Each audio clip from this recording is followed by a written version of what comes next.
The 14th year of Chenghua. Chapter 137. Stranger or partner. For someone that loved fine food as much as Tang Fan did but had been unmoved by food and rejecting Wang Zhi's dinner invite was certainly something highly unusual. However, his status was not what it once had been. Even Wang Zhi had to bow to him whenever he come across him, so the insignificant Wei Mao couldn't stop him, either.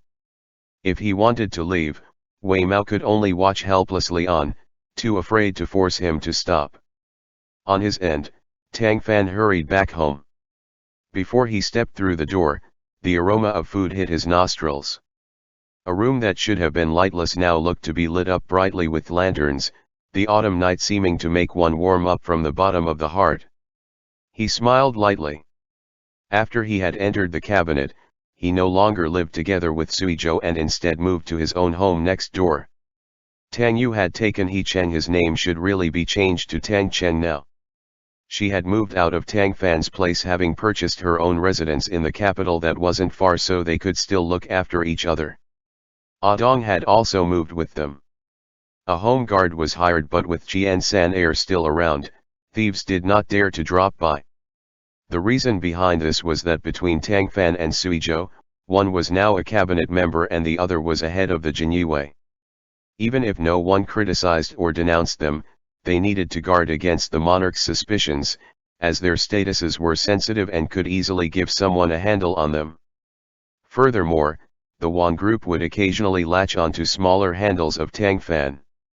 If there ever came a time where he was charged with the crime of colluding with the emperor's personal bodyguard, a jump into the Yellow River wouldn't wash him clean.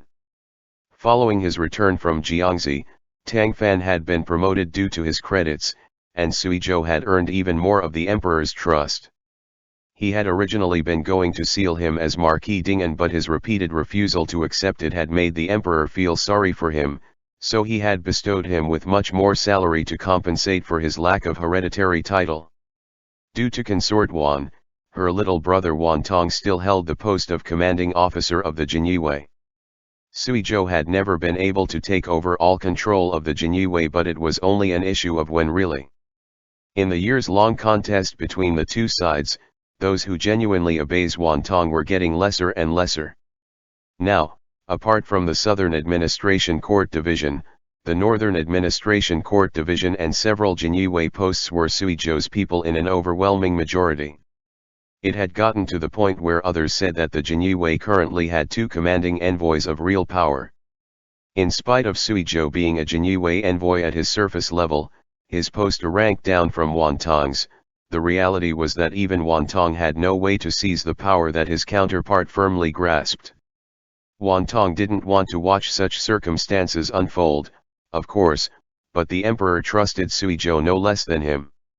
His frequent tactics to eradicate dissidents via slander and vilification had no effect on Suizhou, so in light of that, Wan Tong had been forced to give up for right now and form some other plan.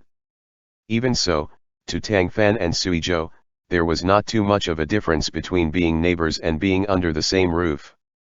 They would leave at dawn and return by night. Even if they did live in the same house, they still might not have many chances to meet up. In contrast, after coming to be neighbors, the courtyards of the two homes were connected by side doors. As long as they could come home in a timely manner, they would sit down and have dinner together, even if such opportunities were few. Today was a lucky coincidence. Suizhou hadn't had much to do as of late, and Tang Fan had been able to return earlier, not required to hole up in the cabinet and look at head of the cabinet Wan's face until after mealtime. He walked a bit more briskly once he was inside the residence, went through the moon gate connecting the inner and outer courtyards into the dining hall, then saw that there were several dishes arranged on the table and all of them were his typical favorite foods. A wine pot was to the side with 2 cups and 2 chopsticks. He knew who put this all here. The smile on his face deepened. He picked up his pace to head in, reached out and nabbed the nearest plate of salt Sichuan pepper ribs. They had been fried to a crispy tenderness, their fragrance wafting up from the plate, still warm. Clearly, they had not been off the pan for long. Every single rib was silently saying, "Come eat me, quick, and the very considerate Mr. Tang would never let them down. "Go wash your hands." A familiar voice suddenly came from behind him. His hand jolted, nearly dropping the ribs onto the ground. He quickly put a hot rib in his mouth, then turned to give him a favor-currying yet guilty smile. Count Sui's culinary skills were top-rate and everyone close to him knew that, but he was no cook. Even if he had free time, he might not be willing to cook. It depended on his mood. That was why not everyone had the fortune to sample his work. There were exceptions in all things though, as he was happy to cook for a certain someone. And even so, the other was busy all day long, not having much off time to go home and eat a quiet meal. "I will after this." Tang Fan still had the rib in his mouth, which muffled his speech though he expressed the utmost of innocence. He grinned, eyes curving at Suizhou, and his gaze landed upon the crab tripe tofu soup he held, immediately lighting up. "Why did you make so much tonight? The two of us won't be able to finish it." The second he spoke, he forgot that he had something in his mouth and the rib fell right to ground before it could be caught. Who could have imagined that Solon Tang, cultured and never losing prestige in the outside world, would be like this at home? Tang Fan laughed dryly, quickly bending over to pick up the ribs. You're busy, I'll go wash my hands." Suizhou shook his head, set down the soup, then turned for the kitchen to take out a tray of mantou that had been fried to a golden crisp. By the time he returned to the dining hall, he saw an extra figure at the table. Tang Fan was not yet back from washing his hands. "What are you doing here?" Suizhou asked with a cold face, his tone not any sort of good. "Eating. I was just in time to keep up with you." Wang Zhi answered with a laugh, going right into grabbing a wine glass and pouring himself some. "I invited Solon Tang to Xianyuan restaurant, but he said he had to go home tonight or he'd be punished with kneeling on a washboard by his Hedong lion. The second I heard that, I was awfully curious, so I specifically came to see what the lion in his house looked like." "Hey, he wasn't talking about you, right?" There were also maids in the residence that Tang Yu had carefully picked out, but mere maids could not have stopped eunuch Wang, and ordinary people wouldn't break in without asking like he did.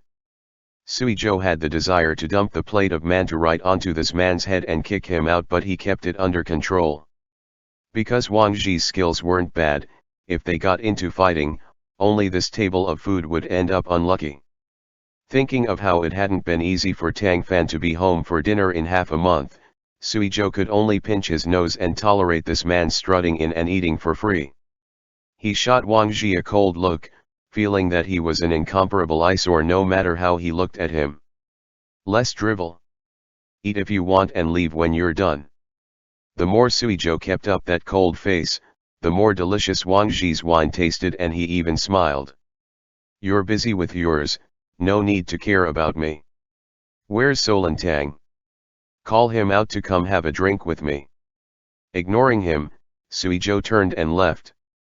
There was still a pot of old duck soup on the stove, with Lady Belle and jade stalk roots in it, which he was making for Tang Fan. He had to check the fire on occasion. In result, the instant he returned to the kitchen, he saw someone with his back facing him, concentratedly fiddling with a plate of garlic chicken gristle that had not yet been taken to the table. It used to be padded with a layer of taro shreds underneath, but now they had all been put on top, used to cover up what little gristle remained. "You don't have to do that. I've seen everything." Tang Fan froze for a moment and slowly turned, smiling dryly. "No matter how you walk, you don't make a sound that made me jump." Ha! This was quite a reversal, a villain being the first to complain. Seeing Suizhou watching him expressionlessly, Tang Fan had a guilty conscience that he couldn't hide. "I didn't steal a taste on purpose, I just wanted to help you with making sure the taste was right." Cough, "Why should you made it so tasty? I couldn't hold back for a second, haha, don't blame me, don't blame me."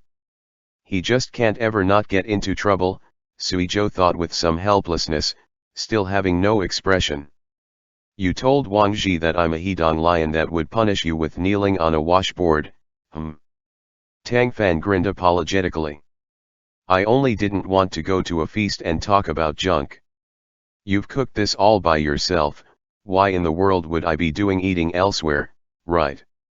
As the other's expression wasn't easing up, apparently not accepting his explanation, Tang Fan tried to butter him up and said somewhat tentatively. Why don't I go and tell him that I'm actually the lion? Eunuch Wang, in the dining hall, had not a bit awareness of how a guest should behave. Before the owner of the home had even taken a seat, he was already picking from the dishes. When Count Sui returned carrying Solon Tang, he lazily called out to them, Are you done? Come over and eat if you are, huh? He was flipping the roles of guest and host, while acting like he was right to do so. Sui Zhou already had no wish to say anything, but Tang Fan was a little surprised. Why are you here? I heard that you refused my invitation, Solon Tang, so I deliberately came here to take a look, Wang Ji said coolly. It turns out that your partner cooked for you personally. No wonder you didn't even think much of Xianyuan restaurant. The Solon tag coming out of his mouth did not only not seem to have a bit of respect or flattery but even had a hint of mockery. Tang Fan laughed. Then you're in luck tonight. Huang Chuan cooked, not everyone is blessed enough to encounter that. While he said that, he put all of his mind onto the ladle Sui Zhou was spooning him soup in, not paying attention to the appellation Wang Ji had used for Sui Zhou. And yet, Sui Zhou paused in his actions, raised his head to look at Wang Ji and narrowed his eyes. Partner. Tang Fan blankly raised his head in sync. Wang Ji was unruffled. Yeah, partner. What is it? Can you not be a partner if you're also a Hedong lion? Tang Fan's mouth twitched. He became very worried that Sui Zhou wouldn't give him the soup out of anger. He rushed to resolve the dispute. You're not my partner. You're a stranger. A stranger. I'm not a stranger, Sui Zhou corrected. Solon Tang nodded his head like he was pounding garlic, then said, with no principled standpoint at all, husband, then. Husband. Wang Ji stared at him in disbelief. You're a mighty minister of the cabinet, can you not have some backbone? Tang Fan giddily took the soup from Sui Zhou, joyfully ate several spoons of it and only then found the spare time to answer him. What's a backbone? Does it taste as good as this crab tofu soup? Look at those words. If an outsider heard them, what would they feel? Sui Zhou gave him a piece of roasted duck, previously bought from an established shop that Tang Fan often went to. Eat, he said. His implication being for him to not pay Wang Ji mind.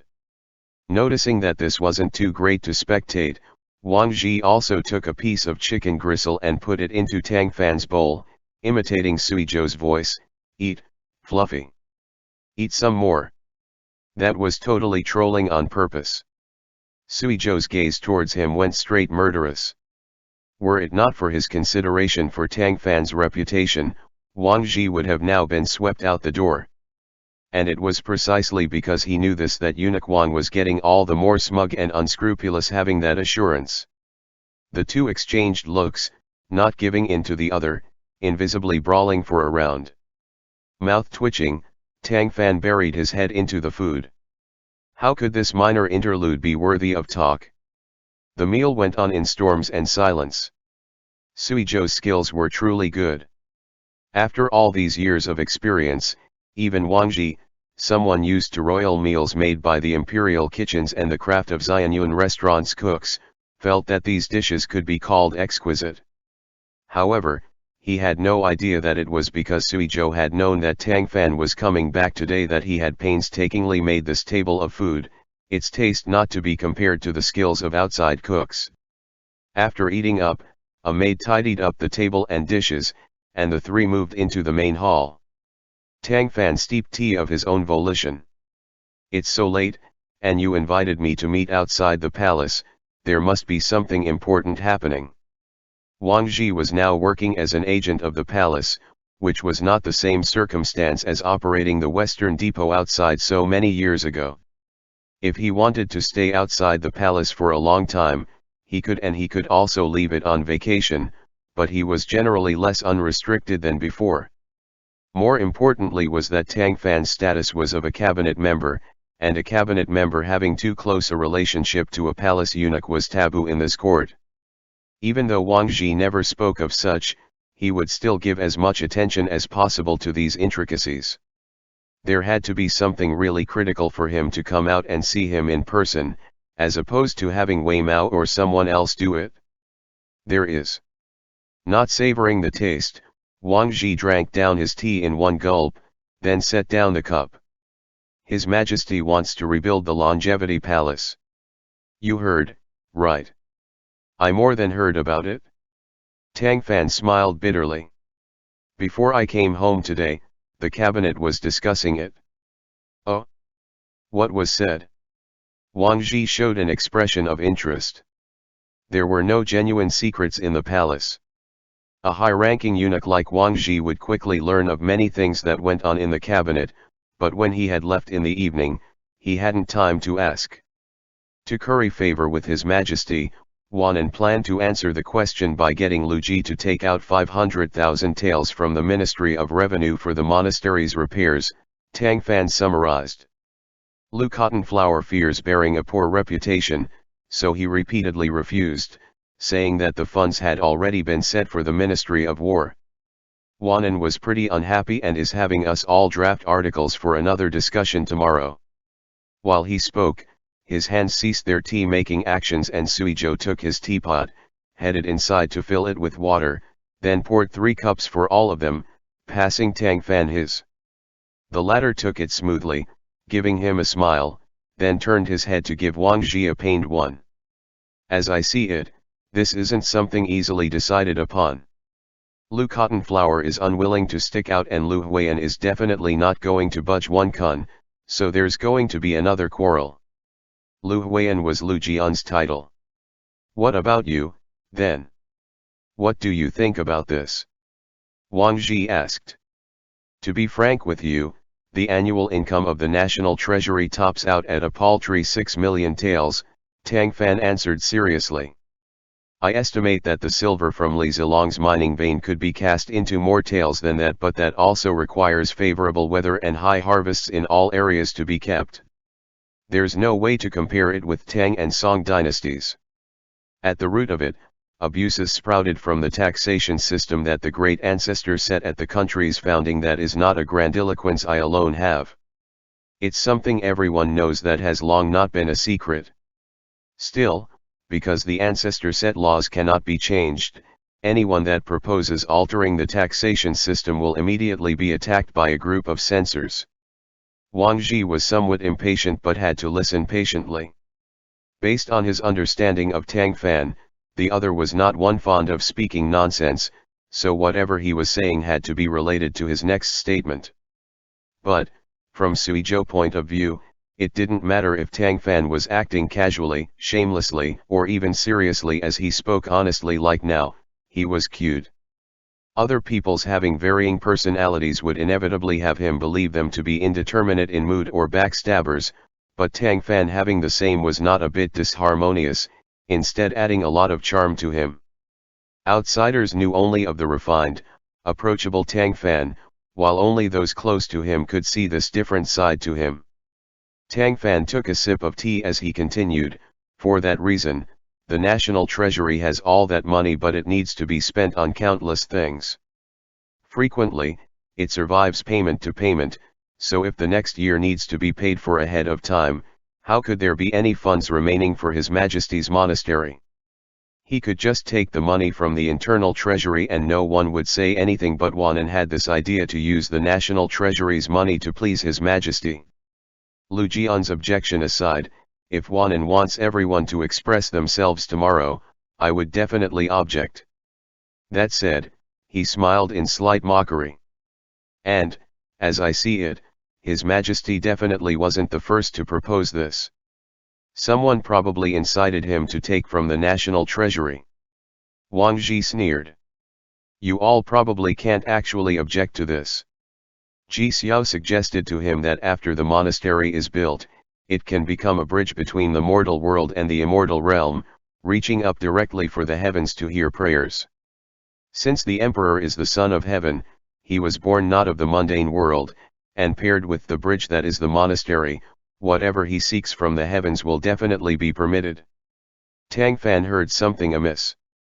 Wait. Ji Xiao is a Buddhist monk, right? Why is he intervening with someone else's building of a Daoist monastery? He claimed that Buddhism and Daoism have been one school since antiquity, also that the deity Sahang from Daoism was originally the Bodhisattva Guanyin of Buddhism. As long as there is an ability to extradite all living things from suffering, there is no need to distinguish between Buddhism and Daoism. That said, those cheap, I can turn stone into gold by touching it tricks he performed in the palace made His Majesty think of him as a celestial out of shock. Even if he said that he was the Buddha's reincarnation, His Majesty probably wouldn't doubt it, to say nothing of him merely claiming Buddhism and Daoism to be the same. Tang Fan and Suizhou looked at each other, both a bit alarmed.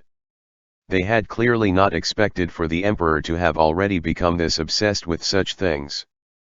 Previously, Ji Xiao had recommended many monks to the emperor, and the latter had granted each one a title, even bestowing them golden seal of the state master, jade crowns of the Genren, and so on. Many censors admonished him for this, only to be rebuked by him in turn for disrespecting divinity, with several censors that had made the most fuss getting thrown into prison. This was something Suizhou had handled. Even so, compared to major national affairs, these were insignificant details. Given that the emperor's conduct did not influence the nation at large, the cabinet members, Tang Fan included, would let him do it. His present wish to use the national treasury to fund repairs for the monastery would made everyone discontent. Tang Fan shook his head. Even if Huanan agrees to it, it's no use. As long as the rest of the cabinet objects, he can't just think and act alone. If His Majesty wants to repair the monastery, he has to take the money from the internal treasury. The national treasury really doesn't have money to spare. Wang Zhi didn't argue with him, because he hadn't come with that goal in mind today. I'm only warning you. It's good for you to have a bottom line. I came here for something else. Tang Fan felt a bad premonition. Is it even worse news than that? Wang Zhi pulled up a fake smile. Yes. No matter who pays for it, His Majesty has set his heart on fixing that pain in the ass monastery. Not only does it need to be built, but it needed to be built within 3 months, because when the time comes, the crowned prince will be made to pray there on his father's behalf, showing heavy respect in that way. That's nonsense. Tang Fan unthinkingly rebuked. That's another devil-made idea. How can the valuable crowned prince leave the palace so rashly? Moreover, forcing the prestigious heir apparent to go to some unorthodox monastery and pray would ruin his reputation. Suizhou pressed his hand to his back, lightly patting it with an intent to console. What's the use in aiming your anger at me? Am I the one that suggested it to His Majesty? Wang Zhi asked coldly. Tang Fan quickly calmed down, smiling bitterly. Don't misunderstand, I'm not aiming it at you. This is just really preposterous. That's why I came to inform you that Ji Xiao proposed this and His Majesty will most likely agree to it. Huayan and I are in sensitive positions, so it's hard for us to speak dissent, or His Majesty will get a bad feeling in his heart, believe that the crowned prince wishes to bully his own father, and end up turning all the more to Ji Xiao's side. Therefore, this is all up to you two.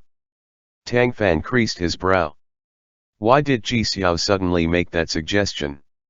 He typically has no association with the crowned prince. Ji Xiao was recommended by Li Zishan, and Li Zishan walks close to the Wan group. Is there any connection in there? Suizhou asked.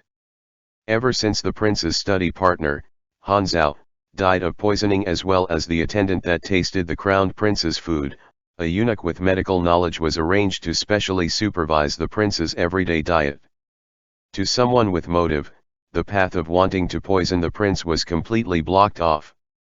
Also, following orator Lin Ying's framing of Tang Fan during his last visit to the palace, with the emperor's quiet approval and Huaiyan's command, a major purge had been conducted in the East Palace and Court of Education staffing.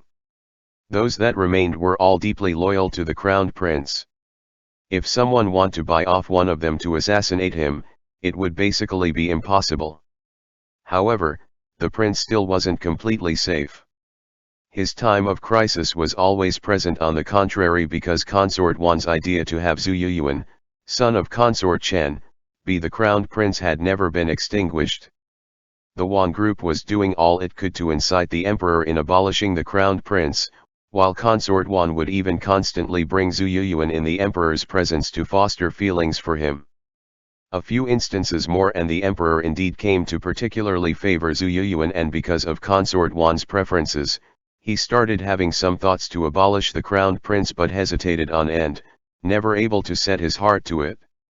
Now that his health was gradually waning, some people were getting especially antsy. Reminded by Sui Zhou's words, Tang Fan's brow knotted tight and he had to say, the Wan group has always been set on abolishing the crowned prince, they shouldn't be thinking to use the time he's out on the road to assassinate him, right? Those were clearly the words of an amateur. Sui Zhou and Wang Zhi both shook their heads hard hearing that. That's impossible. Even if he does leave the palace, the escorting guards would be extremely strict. Anything else aside, the Jinyue would definitely arrange for people to line the road. If someone wanted to assassinate the prince under everyone's staring eyes, they'd have to be sick of being alive. Even if they are, their only end would be getting shot with arrows until they turned into a hedgehog, leaving the crowned prince unharmed. Since there would be no assassination, why did the prince have to step up for it? Was Ji Xiao's proposal and what Wanan said in the cabinet today merely a coincidence? Tang Fan couldn't think of a reason for right now, merely shaking his head. In that case, I will get into contact with Lu Huiyan and them to jointly send a memorial request that His Majesty cease his idea to rebuild the monastery. If we really can't stop him, we'll speak more on it later. For right now, His Majesty has not yet proclaimed that the crowned prince is going to pray. If I make a hasty suggestion, it will only tell him that information is leaking out of the palace, which would be bad for all of you. Wang Zhi got up, patting off his butt to leave. All right, do what you can. A young lady wants to get married and it rains, no one can stop this, so we just need to counter every single move. Even with Wang Zhi's warning, Tang Fan had long prepared for this, going during the night to discuss things with Lu Jian and Su Pu at their homes. The next day, the three of them jointly sent a memorial to unanimously object to the construction of the monastery during the cabinet meeting, causing Wanan to be unable to so unabashedly demand funds from the national treasury. They were not alone. After learning of the news, many censors also sent memorials of opposition. However, just like how Wang Zhi had anticipated, the progress in rebuilding the Longevity Temple did not slow down because of this, and the crowd's opposition just impelled the emperor to be contrary. He stubbornly demanded that it be rebuilt, and that there was no need to get funding from the national treasury, it would be paid for straight from the internal treasury. His meaning was clear: I'm spending my own money. All of you can stuff it. At that point, everyone's dissent was ineffective, so they could only listen and let go. In late autumn of the 22nd year of Chenghua, the Palace of Esteemed Realness and Longevity had its location selected, and construction began.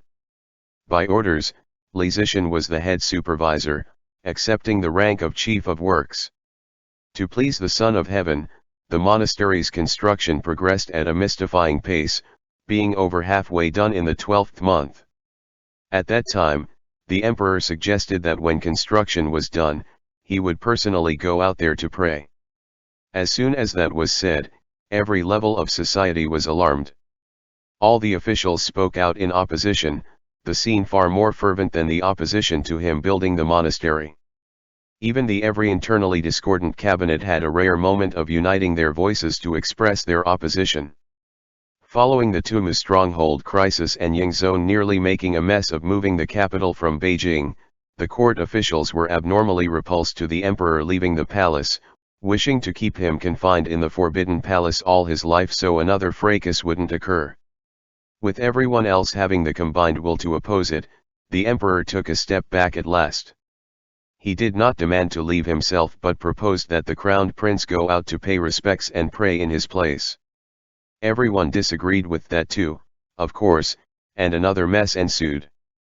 This matter continued to be on deadlock until the end of December, when the monastery was about to be completed, and two major events happened in succession. 1. A comet streaked across the North Cup. 2. The gold star encroached over the sun. End chapter. The 14th year of Chenghua. Chapter 138. Wei Mao goes blind. The gold star was the gold star of great blankness, and the gold star encroaching upon the sun meant the great blankness was encroaching upon the sun. It indicated war and national difficulty, indicated decline, even a usurping of the throne. The Tang dynasty's text observances in Kaiwan stated that a comet across the North Cup was an imperial palace emptied, as well. The North Cup referred to the regent, while the appearance of comets has been a portent for calamity since ancient times. An imperial palace emptied pointed to the emperor leaving the palace, the imperial buildings not having a monarch to oversee them. For that reason, it was only when the emperor fled the place in an emergency would the palace be emptied. The two celestial phenomenon were no good omens, but them actually appearing in quick succession a few days apart really made people's imagination go rampant. Since time immemorial, emperors had superstitious belief in astrology. Court subjects also loved to use astrology to convey their own wishes, like using a comet's appearance to persuade the emperor to have diligence in governance and a love for the common folk. Some emperors had even decreed of their own crimes because of it, hoping that they could receive heaven's pardon. This instance was no exception.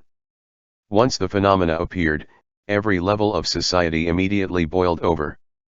Before the Imperial Observatory could issue a comprehensive statement, censors had already sent successive memorials up expressing their varying viewpoints on the two celestial events. The most spoken thing amongst them was none other than scaring the emperor into not leaving the palace. However, because they had all been too rushed to advise the emperor, their presented memorials had no one, unified statement, to the extent that they each spoke in their own distinct styles. Lacking in energy, the emperor felt fed up upon reading 2 books worth of them, and tossed them right to the side. What spare mental power did he have to read all of them to the end? Compared to listening to his subjects' opinions, he preferred to listen to the views of certain people. State master of far-reaching benevolence, our heart's panic has been difficult to calm these days. While the Chenghua emperor said this, he was sitting askew in his chair, narrowing his eyes as he looked at Ji Xiao's high monk air given off by a red gold kazaya and calm aloofness, an envy that couldn't be concealed in his heart. Were someone to bring out a picture of the emperor that had been painted a few years ago, they would discover that he was now much thinner. His status appeared to have shrunken a bit as a result. Still, the worse his health became, the more he actually believed in fake deist alchemy, without suspicion. This seemed to be a defect of all regents, whether wise and strategic-minded or not. Unrest of the heart is all due to inner demons causing mischief. Your Majesty, your body contains the value of infinite gold, and evil forces do not dare to come near it lightly. Where could inner demons have come from? The emperor let out a long sigh. Looking at people of the current era, he wasn't too old, as it wouldn't be until after next year that he hit 40. It wasn't too difficult for him to be the emperor. Following his ascension, everything had generally gone satisfactorily. The issue of children that had vexed him in earlier years was now fixed. There had been various human-made and natural calamities, but his subjects had been able to resolve them skillfully, with even the Tartars defeated until they were too afraid to invade again. There had never been another incident of foreign forces invading the city, like his father or uncle. Even so, he was filled with melancholy. As his health grew frailer by the day, that melancholic feeling grew more intense. Now, he could finally understand how the first emperor of Qin and Emperor Wu of Han of history, regardless of how brilliant and talented they had been, had also somehow become obsessed with immortality alchemy. A monarch had all the wealth of the land and whatever they wanted was what they got, yet they still had no say in their lifespan. When all things were in one's grasp with only one thing that couldn't be held onto, one would become even more uncomfortable. Especially with the recent celestial events. Thinking of that, his expression showed a tinge of unease alongside his mood. You must have also heard the recent, highly unusual star phenomena? Our inner demon stems precisely from that. What you speak of is the great blankness encroaching upon the sun, and a comet going over the North Cup. Correct. All the emperor felt was his heart leap at hearing those two phrases. Not only was he beyond unwilling to speak of them, but he wasn't even willing to hear of them. Ji Xiao put both hands into an Anjali Mudra gesture. The heavens bequeath signs, showing the auspicious and the not. This matter is highly unusual, and needs to be discussed at length. The Imperial Observatory specializing in watching the stars, and court subjects are full of knowledge, they must have said as much. The emperor waved his hand, somewhat impatient. We are tired of hearing what they say. They each say different things, we are not sure who to believe. Some say the great blankness going over the sun is because war will come this year, and some say it is because we want to leave the palace that drew the comet over the North Cup as a sign from the heavens. A true joke. How many times has it been heard of before that because an emperor wished to leave, he drew the unhappiness of the heavens? Is that saying that emperors should just remain in the palace all their lives? Saying so, he trained his eyes upon Ji Xiao again. For that reason, we wish to hear your opinion. Could this really be a portent given to us by the heavens? This meager monk does have a different view, Ji Xiao answered calmly. The two cosmic signs coming so closely together should not be regarded as separate. They must be interpreted together. Oh! The emperor's eyes shone. He had never heard a statement like that before. We are willing to hear the details of that. Have you ever heard of a passing guest star, Your Majesty? Guest stars are stars beyond the norm. Whenever one exits the heavenly palace, it must have an odd decree. Ji Xiao gave a nod. Yes. It stands to reason that the great blankness is not any sort of guest star, but compared to the sun, it becomes one. Therefore, the great blankness encroaching upon the sun has the meaning of a guest seizing control from the host. The same logic also goes for the comet across the North Cup, as it is akin to a guest superseding the host. Treasurer Shifu of Zhou once said, in less than 7 years, Song, Qi, and Jin's rulers will all perish in rebellion. Him having been able to get into the emperor's graces and be titled a state master hadn't solely relied on him using a couple of mystical magic tricks, of course. It could also be said that he was well read in the classics. As expected, the similarly well read emperor understood at once. Those are words from Zhou's commentary. Ji Xiao nodded. Correct. Therefore, the great blankness and the comet are two events that can actually be said to be the same thing. What does that mean, exactly? The emperor hurriedly asked. Ji Xiao focused his gaze in looking back. Heaven's plans are something that cannot be divulged. This monk's statements end here. Your Majesty is a thoroughly learned, erudite man of heaven, you must be capable of reaching an understanding. Since ancient times, every beginning of a reigning family's calamity has started from a guest superseding the host. The heavens had already given warning, so please head it cautiously, and observe the utmost of caution. The more he hesitated to speak, the more the emperor felt this too deep to fathom and beguiling. After Ji Xiao left, the emperor dismissed his attendants, then remained alone in the massive palace hall, thinking strenuously. A guest superseding the host, the guest star encroaching upon the host. Who was the host? The emperor, of course. What of the guest? Was it that someone was thinking of rebellion? That wasn't likely. A lesson had been learned from Tang Dynasty's provincial segmentation and Song Dynasty's value of the civil officials over the martial officials. Ever since the great ancestors' founding, the conditions for civil officials to revolt and military officials to stage a coup no longer existed. Furthermore, the world was not in chaos right now, so if anyone tried to rebel, he would only end up attacked in a group. The sole threat would be feudal princes, but after Yongle, that threat was also completely wiped out. Even if feudal princes wanted to have their own troops, they could only cause harm to their locality at most, not being a threat to central governance. If none of those above things were it, what could it be? The emperor bowed his head, his indistinct figure reflected in the polished tile surface. He took a deep breath as a faint hint of shock slowly arose in his heart. Could it be? Could it be that he's made up his mind at last? Unbeknownst to the emperor, someone, somewhere else, asked that question. The one asked chuckled darkly, a smile upon his fat, bloated face as he rubbed his hands together. It looks like this time, even the heavens are aiding us. After Wan Tong said that, he saw that the other two did not have the same happy expression and his laughter died a bit. What?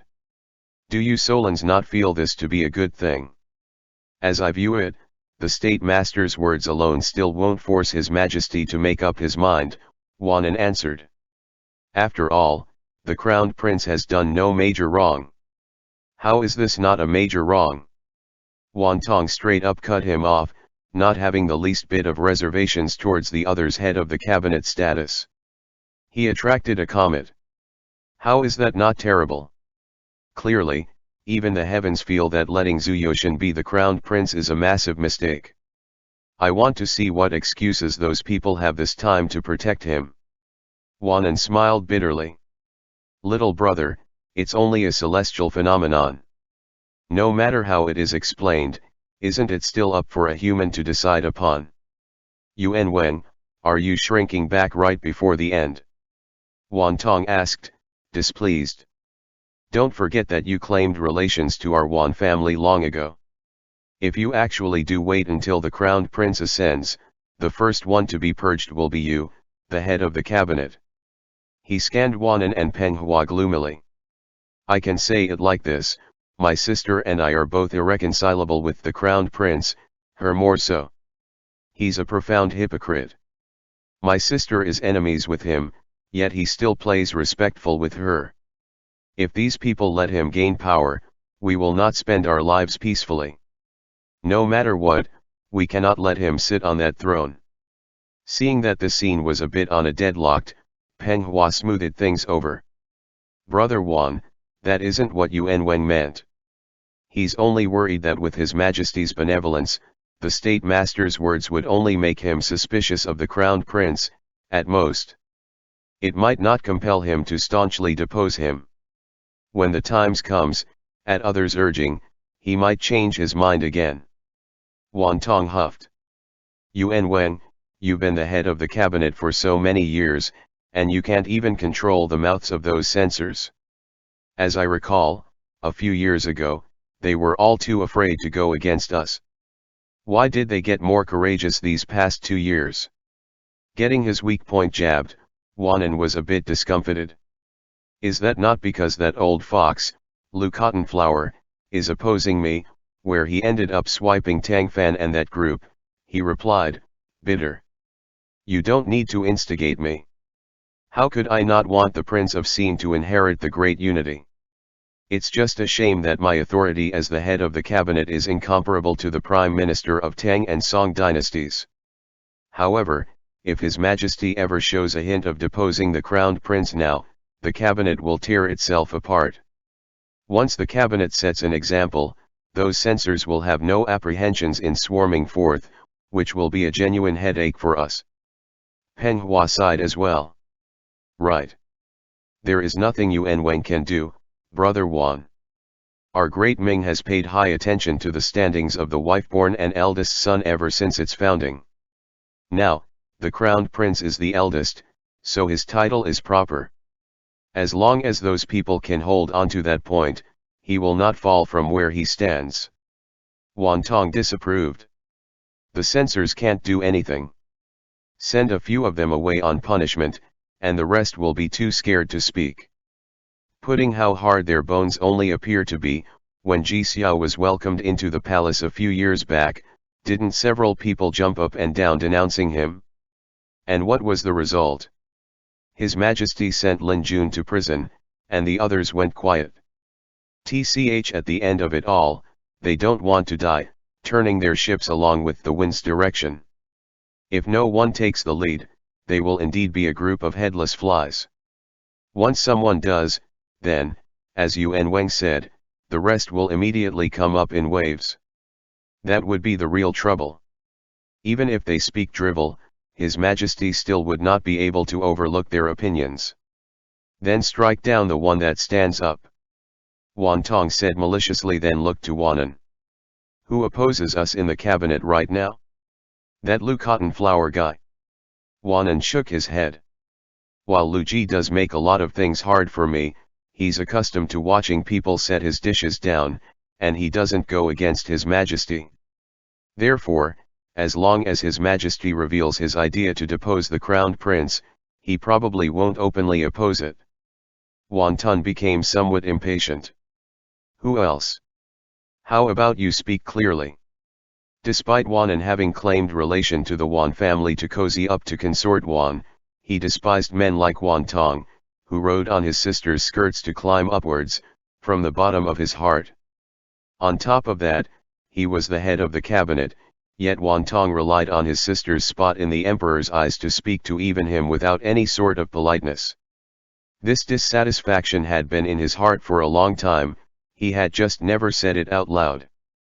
Penghua yet had keen eyesight, seeing Wanan's inward unhappiness, he took over with a laugh.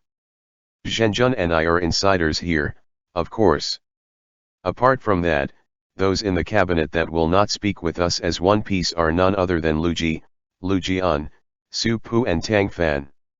Su Pu is a people-pleasing noble of slow words, even if he does oppose it, he won't be able to argue much. No need to place importance onto him. It's only Lu Jian and Tang Fan that are slightly worrisome. Lu Jian is quick-tempered and typically aggressive, while Tang Fan is talented in words and can turn black into white.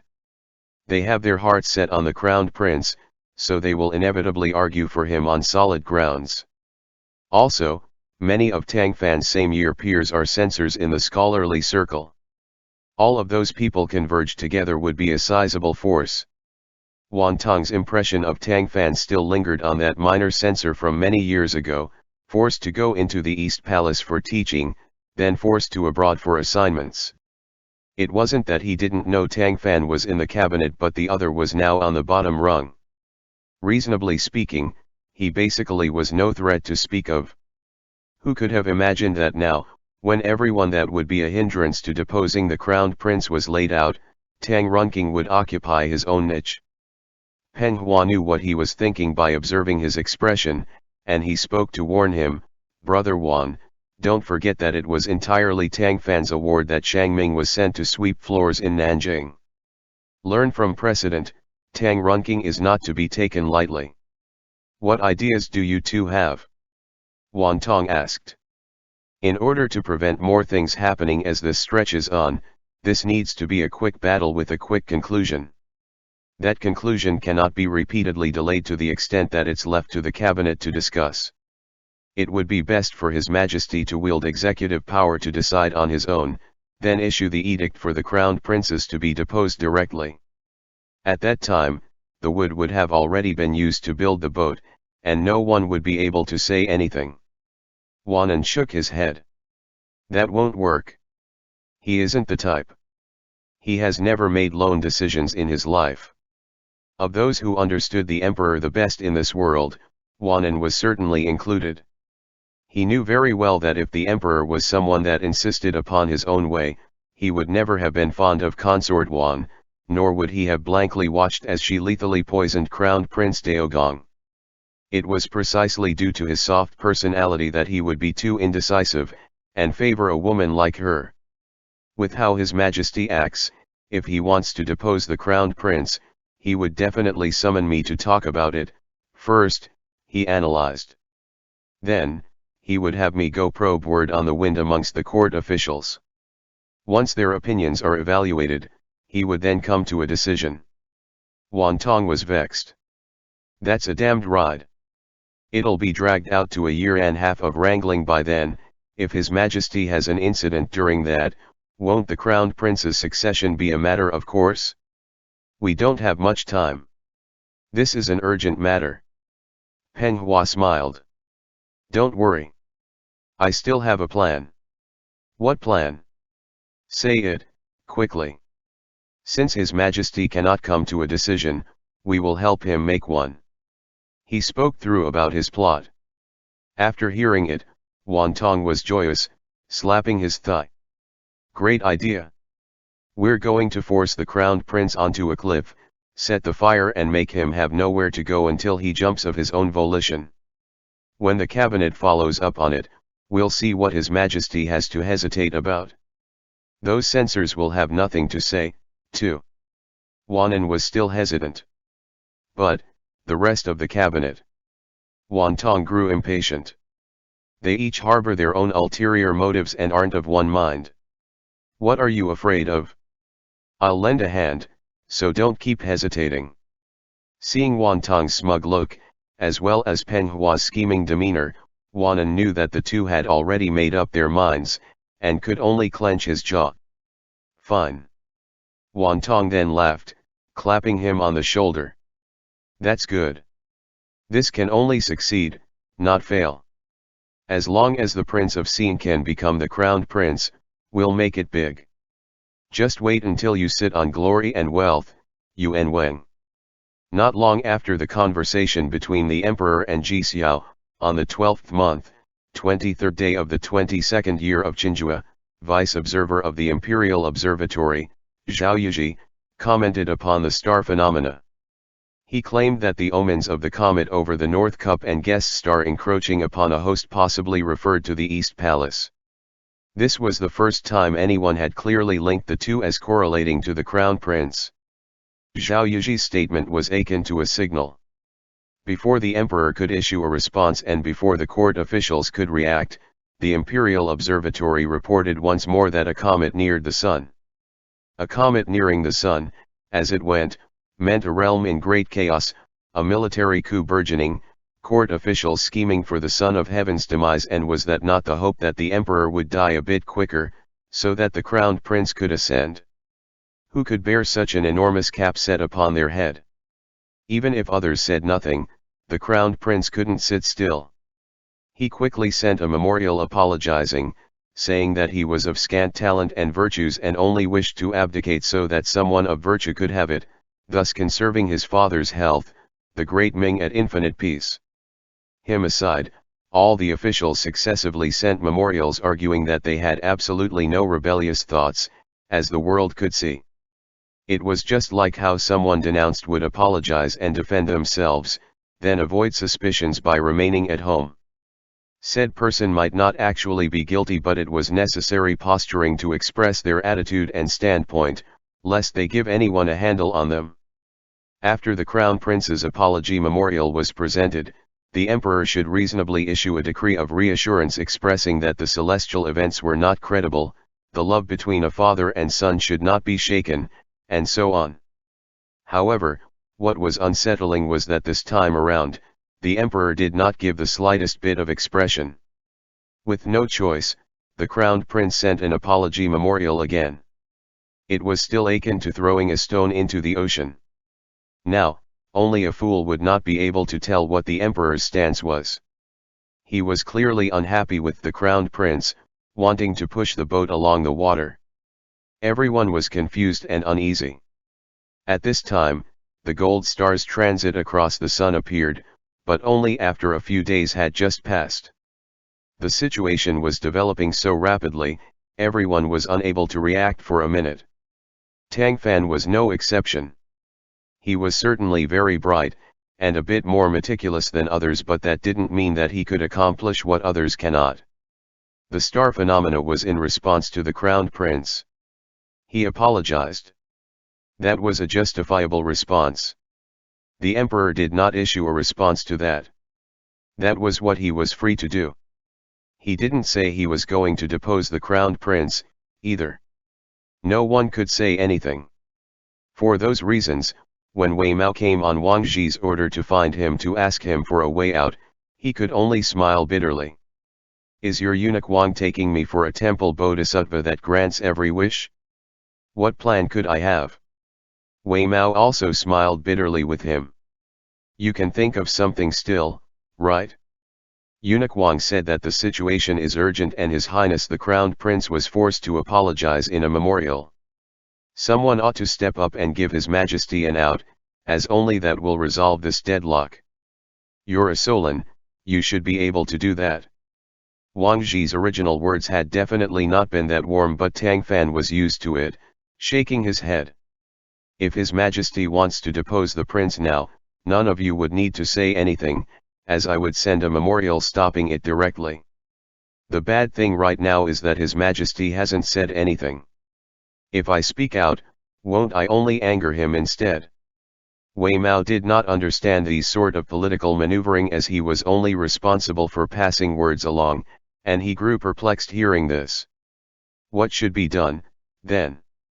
Without a doubt, the Imperial Observatory making that statement was because someone was giving directions behind them.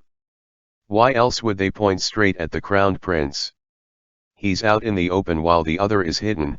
That is a disadvantage that cannot be changed, and why they will conspire against him repeatedly. For right now, it's best to not say or do anything. Calmly watch for change and wait for the storm to pass before we speak again. Go back and tell eunuchs Wang and Huai that they must not beg for mercy for the crowned prince's behalf to the emperor, else they will only overstep. While you're at it, tell Wang Zhi that Tang Fan is busy enough every day. Don't keep pestering him with things he can solve himself.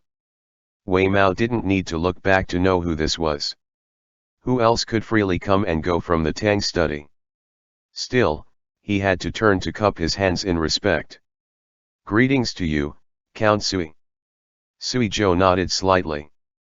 He was still wearing the Jinyue's Kailan uniform, yet walked over to help Tang Fan with rubbing his temples like it was natural. The Ministry of Justice had been busy as of late.